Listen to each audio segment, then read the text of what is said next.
There's always lots going on. But this morning, we are actually wrapping up. We're bringing this particular series about we are gathered here, this idea of gathering together. We're bringing this particular series to a close. And we're going to be talking about unity. And to dive into this, I want to share a bit of important information with you that you might be aware of, you might not be. But the American church, as we have known it, okay, as we've experienced it, is changing. And in a very historical sense, okay, the 10,000-foot view, folks, it is changing rapidly. This is happening. Numerous bits of research that have come out just in the last couple years highlight a big decrease in who is identifying themselves as Christians. People are less likely to identify themselves as a Christian. That doesn't necessarily mean that they don't love Jesus, but they're saying that they don't want to be associated with what Christian has become synonymous with.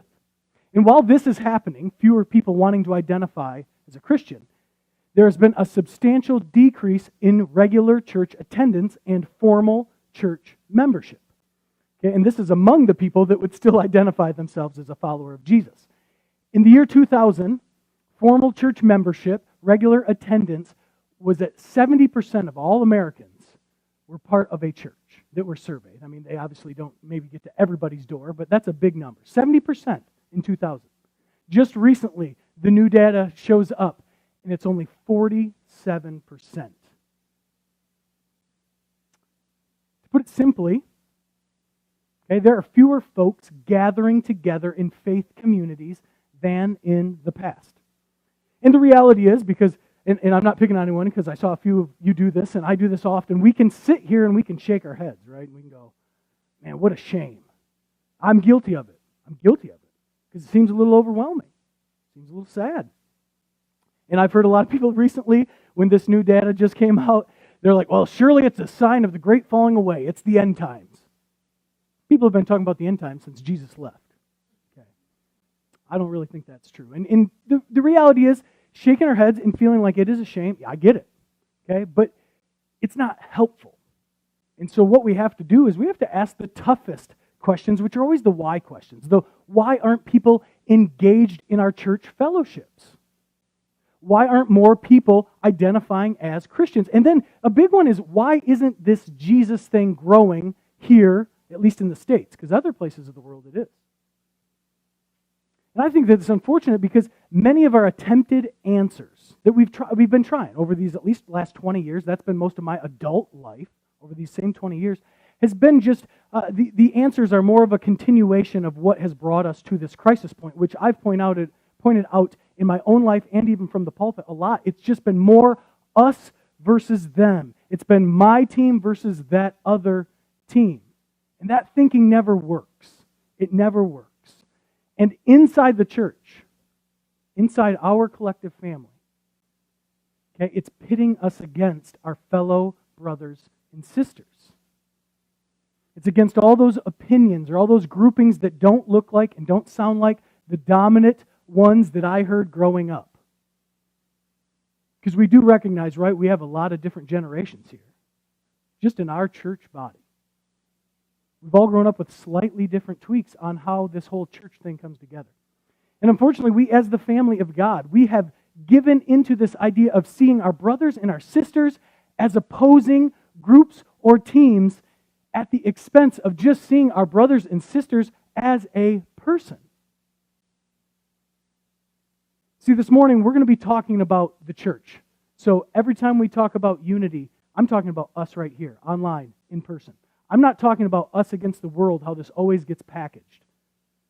Because the reality is, we've got work to do here, right? This is our family. This is our brothers. This is our sisters.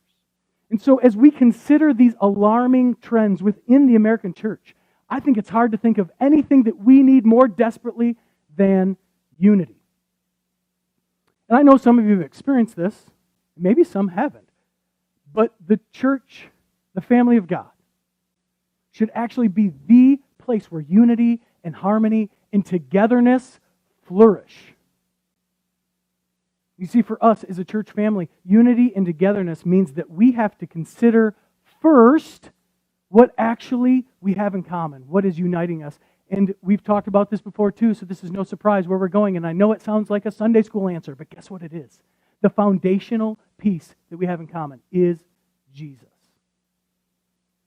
That sounds like a Sunday school answer. I get it.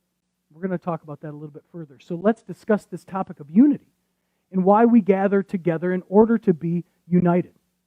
So Jesus, in the Gospel of Matthew, he actually is talking in Matthew 18 about how we handle issues with our brothers and sisters. And this is what he says. He reminds us that for where 2 or 3 gather in my name, there am I with them. I want you to just think, that's just one quick verse, probably a familiar passage, depending on what translation you grew up with and are most comfortable with. But what we're being told is that when we gather together, we are actually unifying ourselves in the name of Jesus, and He gathers with us too. If that's not a good enough reason right there to pursue unity together, then I don't know what is. Don't we all want to gather here together, this setting, or where you gather with some other believer and experience a fresh spirit of Christ? That's what I want.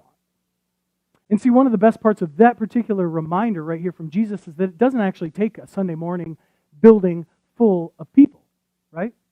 For the presence of Christ to make an impact. Unity and agreement can actually happen when just 2 people are gathered. We've already established this. Coffee is one of my favorite things. That's probably why I'm still kind of bouncing around. I've had a lot of coffee already this morning.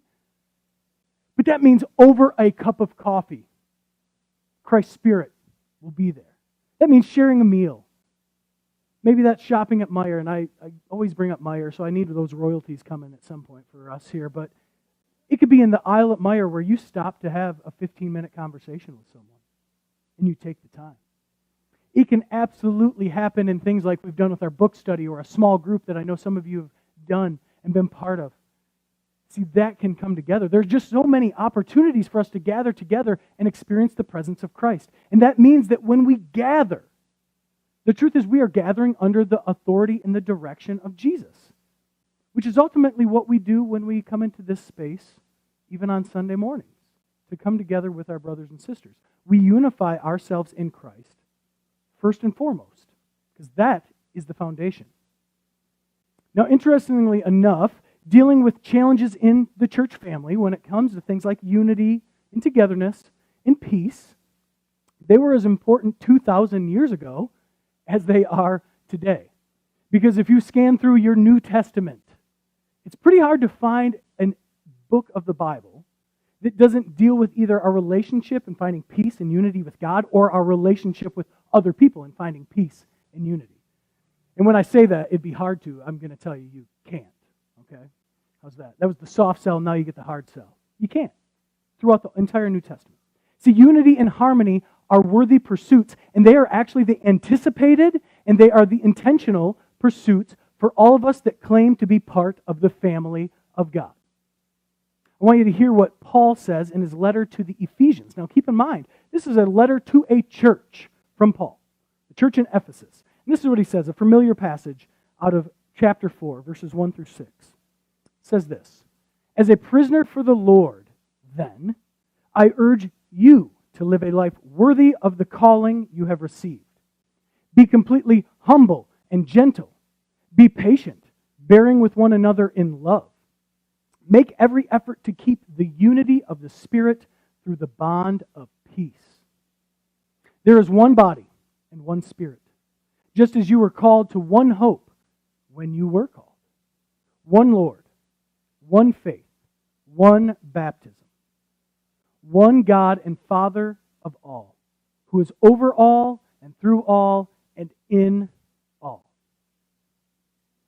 So Paul here is reminding this particular group of believers that unity is God's best for them. We talked 2 weeks ago about strength. You might remember that, and I started with one of Aesop's fables about the bundle of sticks. And that's still the image that really can apply right here too, that unity is God's best for us. And we should be mindful that we don't just automatically prescribe everything that Paul was writing to a first century church to our 21st century church. Okay, we're mindful of that here. But it's clear that unity that is founded in Jesus Christ is the bedrock of the church. And so when we gather together, we should find that we are unified in Christ. And when we do that, we experience His blessing. But you know how we are. We like to get real, and let's get honest about some things. And so what about the time when life together, okay? When we're doing life, and it doesn't feel like such a blessing. That's reality, right? What about the times where so many of us are experiencing a lot of distress and challenges? And without sounding too cliched, suffering can actually be something that bonds together the community of faith. In Philippians chapter 1, Paul is writing again. Now I'm flipping to a different flipping. Flipping and Philippians is kind of sounds alike. Different spelling though. Don't spell that wrong. Anyway, so he's writing to the Philippians, the church in Philippi, and we actually covered this last summer. We went through the book of Philippians kind of fast, but we went through it. But listen to what Paul has to say here. He's reminding this congregation, again, this family, this church family. He says, "For you have been given not only the privilege of trusting in Christ," which sounds great, "but also the privilege of suffering for Him." Oh. "We are in this struggle together. You have seen my struggle in the past, and you know that I am still in the midst of it." Now, in these just two verses right here, to the church in Philippi, Paul teaches that we go through whatever happens together. It's an expression for Paul, absolutely, of his individual confidence that I know where I'm going, and he's going to get through these challenges. And yet it is also a confidence that we, as one people unified, can get through those challenges together as well. And I assume everybody's experienced a little bit of growing up in a house. So even if you're not a parent, you can relate with this a little bit. That any parent would tell you that a family grows stronger and they bond together even more than usual during the tough times, during the challenging times. We know it's not easy. We know there are some super tense times. I remember a few of them as a kid, and I have experienced plenty of those as a parent. Goodness. But we also know that's how a house becomes a home. And one thing that's been really fun, and even thinking back just to last week and Carissa sharing during Story Sunday, is that this is a theme that comes out often in our Story Sunday presentations. Is that how in the challenging times, in the roughest times, when everything seemed like it was falling apart, is where these family units bond together. And guess what? The church family is the same way. It's a community dynamic. The church comes together when things are really tough. And we see this everywhere, and we experience it time and time again, how people who live in love respond to, like, on the big level, things like natural disasters. The church mobilizes and they get people on the ground and they do help. I know some of you, and it's been a while now, I think that was like maybe like 2008, went down to Mississippi after some stuff. I don't know, maybe we've got, Jeff, were you on that trip? Yeah, so I know we got at least some people in the room who are part of that. But we see that. This is a regular occurrence. We see it when there's big economic collapse, the church steps up. We see it when there's attacks on the vulnerable around us, the church steps up. And then on a more micro, individual level, we see it when other real-life hardships. Just this week, we've had, or I guess now 2 weeks ago, we've had some people that have experienced the loss of a loved one.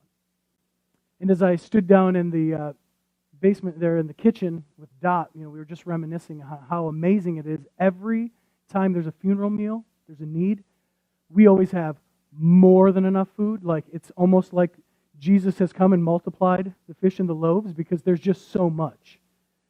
And it's just a testament that the church steps up. When people are dealing with sickness, the church rallies.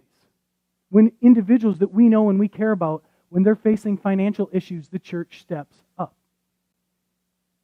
And along with this, because I don't want it to only just be the rough, challenging things, the truth is the church also celebrates the good times too, right? I just think about weddings and babies, and I want to give a quick shout out because Masu and Gordon are about to become grandparents again. Megan is like in labor right now, so it's so exciting. We can't wait to celebrate that arrival. We've already been a little excited about that. At least the band was privy to that info this morning. So we're excited. But we celebrate things like that, baptisms and graduations and new jobs and new homes.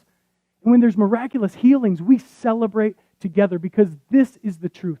The real church, the true family of God, draws together during all seasons of life. And they work for the good of all the community, sharing with one another a true sense of peace, a true sense of togetherness, true love and compassion, and ultimately working towards harmony. Now, as I say that, one more step here in acknowledging the realities. So what do we do when we aren't feeling unified with other believers? I mean, how do we respond when we experience divisions? How can we get back to the place of unity where the blessing of peace flourishes in the presence of Christ? And because I just like to cut right to it, if you've been involved in church for very long at all, any length of time, now I've grown up in church, I know many of you, you've grown up in church, okay? But even if you haven't, chances are if you've been part of this for any length of time, you know there is ample opportunity to feel divided, right? To feel a bit out of sync with your brothers and your sisters. That's just the reality. I've heard a pastor friend say it this way: the church is a great opportunity to learn how to love people. And he said that with a little bit of a smile, because it's true. Scholar and theologian and pastor Matthew Henry, maybe that's a familiar name, maybe not, back from the 17th and 18th century, he was talking to the church family, and he says this.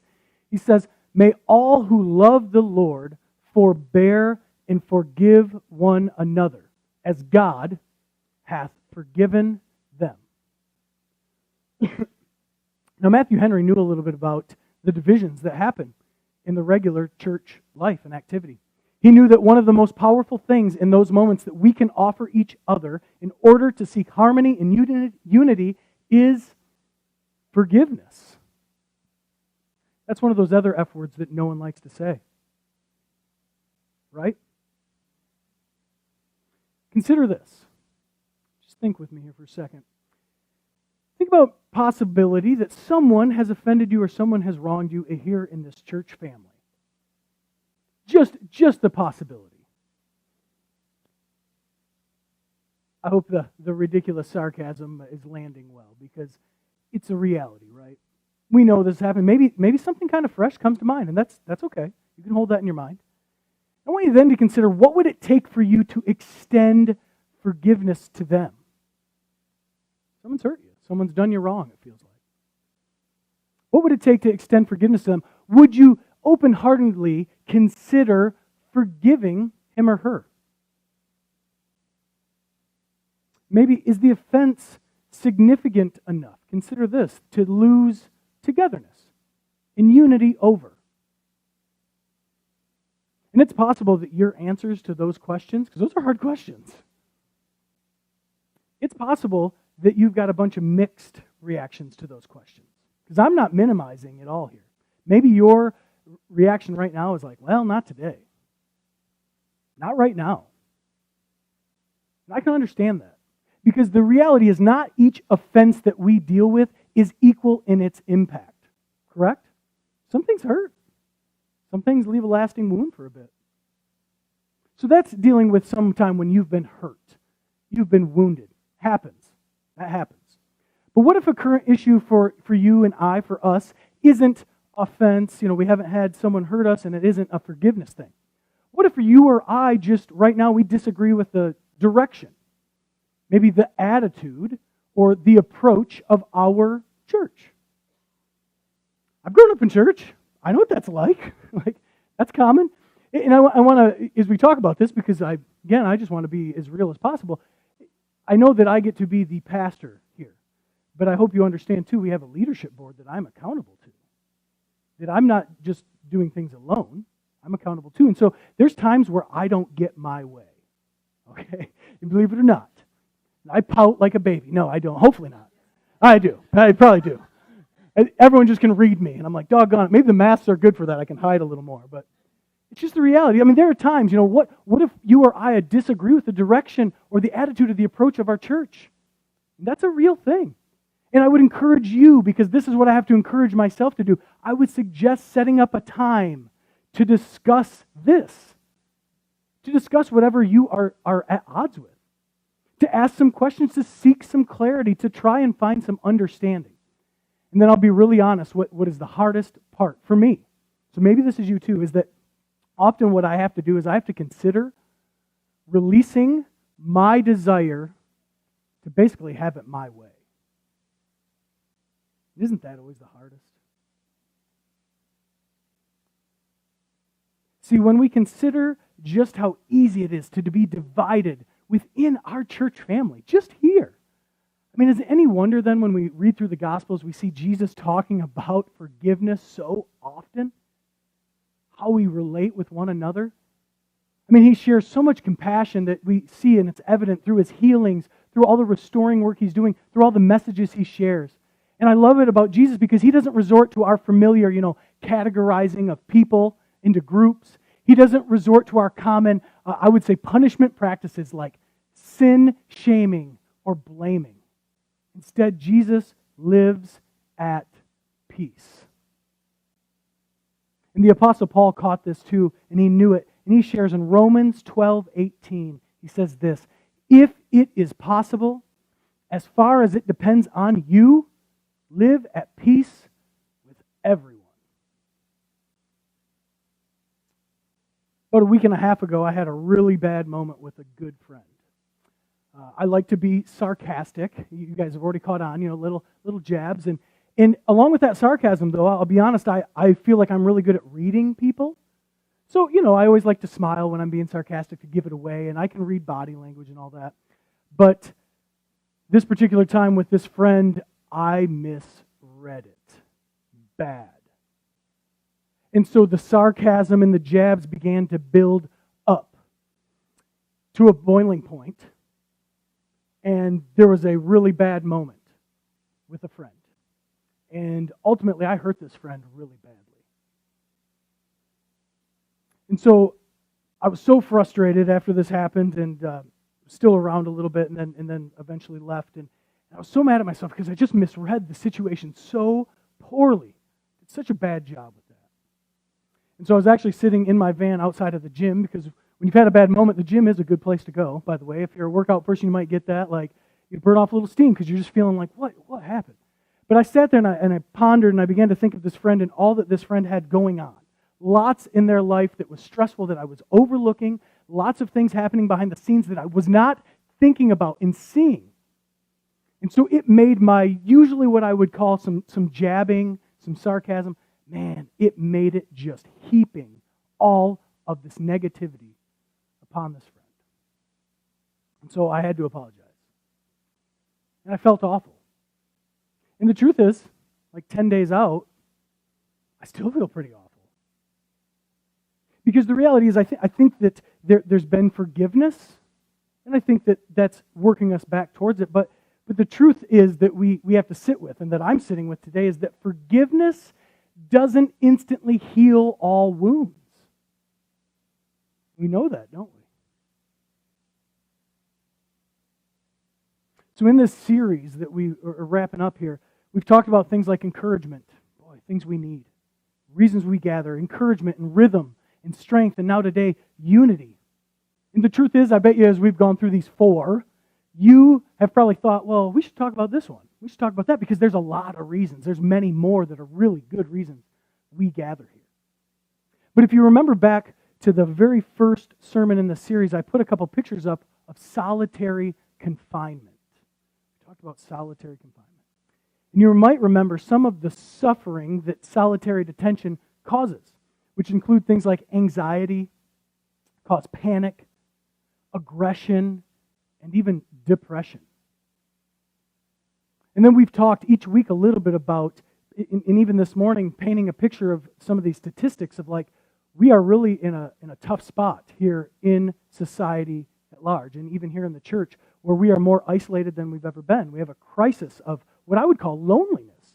And this comes up often. I'm dealing with that myself. Like, I don't know what it is about 2021, and I don't know if it's just the pandemic and COVID stuff, or if it's just the way we live, where we're kind of connected, but it's a pseudo connection through Instagram, social media, all these different things like that give us a little false sense of knowing each other.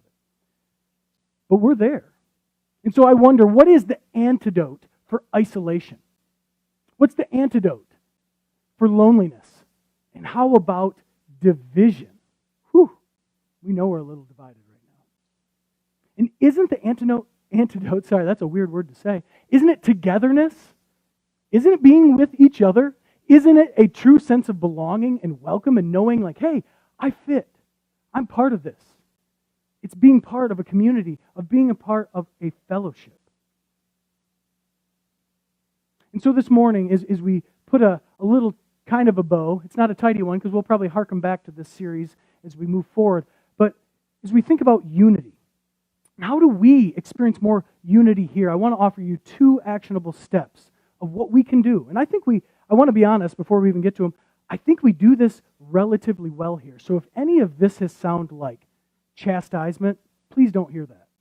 I'm not letting you off the hook if it does a little, because maybe we all need a little spur on our side to get us going. But don't hear it as chastisement. It's just that we need to continue to do the work. So the first one is that we have to look around.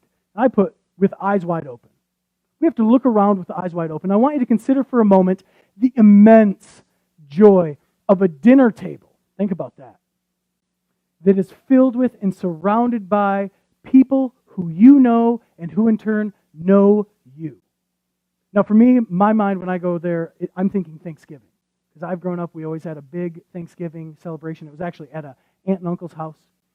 And that was always a place of love, of togetherness, of welcome. I mean, goodness, you hit the door and you got your hands full of the things you're bringing. It was always my mom brought rolls and we usually had some kind of dessert. So you hit the door, they take that stuff right from you real quick. Somebody grabs your coat, they hang it up, you ditch your shoes, and it's just welcome.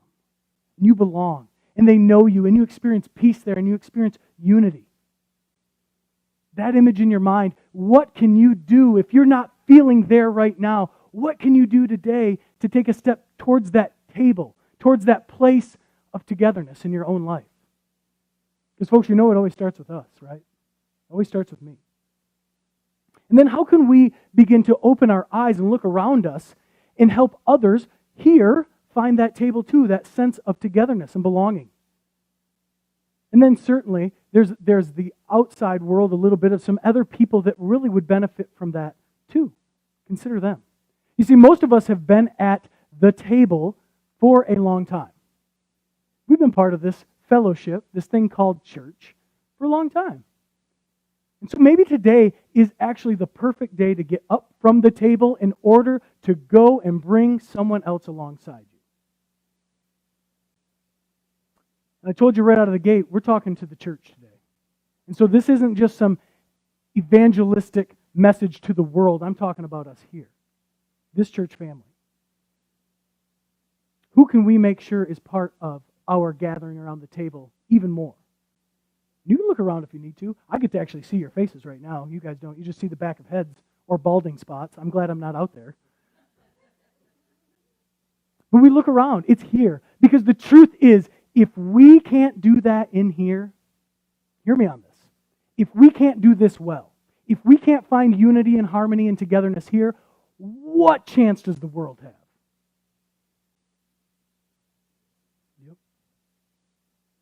See, for some of us, I think the danger is, and I'm guilty of this too, is that we have fallen into group think and group speak. And we only see other people, even here in our gathering, as other groups, like what they represent. I mean, an easy example, and I didn't actually wear one today, but if I had a Michigan shirt on, you clearly know I'm in the Michigan camp, and you guys already know that. And somebody's got to have Spartan gear on. Come on, we got a lot of Spartans here. No one today? Oh, Pat does. Good. There we go. He's got socks. That was awesome. I wish everybody online, you could have saw Pat lifted his leg up, showed the socks. But we know, right? We're really good at seeing you as a group. We see each other so often as a group, representing something else. But we have to do the work to relearn and retrain ourselves to see each person as a unique person. Because there are so many here in our gathering, because I'm one of them too, that they are feeling lonely, folks that are feeling isolated or forgotten or dismissed. So we have to do this work. We have to look around with our eyes wide open and look for those people. And then, when you notice those that could use a friend, here's your next part. Be present with them. You actually have to give time. And I want to remind you, because this is where we fall into a trap, I think, is Christians. We have something to share even with our fellow believers, but we don't take on people as a project. Got it? People aren't projects. We don't do weird spiritual manipulation tactics. Okay? I know. You like that? I'm just being real. I'm being real. We don't take people on like that. And we don't do everything in an attempt to plant some seeds. I mean, this is the language I'm being very honest, because that's the language I hear, right? We say, well, I'm planting seeds, so I can kind of like do something strange or weird spiritual manipulation. Don't do that. Don't do that. Simply be present with them, because we have to share presence, because we will only know where we can come alongside others and actually offer good support if we will listen to their life experiences, if we will see their situations that they're going through, and then when we get the chance to speak, then we actually share our experiences too. That's how this works. Because we must be present with someone else and create space for him or her. And we should always be reminded that unity, finding harmony and togetherness with others, is a process. It's never a one-time event. It's not like, well, I talked to that person in the lobby, which I know sometimes we only get this much time, for 3 minutes. We should be united, and we're going to look like Dorothy heading to the Wizard of Oz, and we're going to skip and step. That's not how it works. It's not a one-time event. You don't just do it. Because it's in the space that's created through shared presence that listen. Because what did we have the promise from Jesus already in the first text we looked at? Where two or more gather. You see, it's in the space of presence with someone that God's Spirit shows up and does work. And be reminded that God's work, His Spirit, is not with demands and coercion. Rather, it's a peaceful place. And often, God's Spirit comes in a slow process.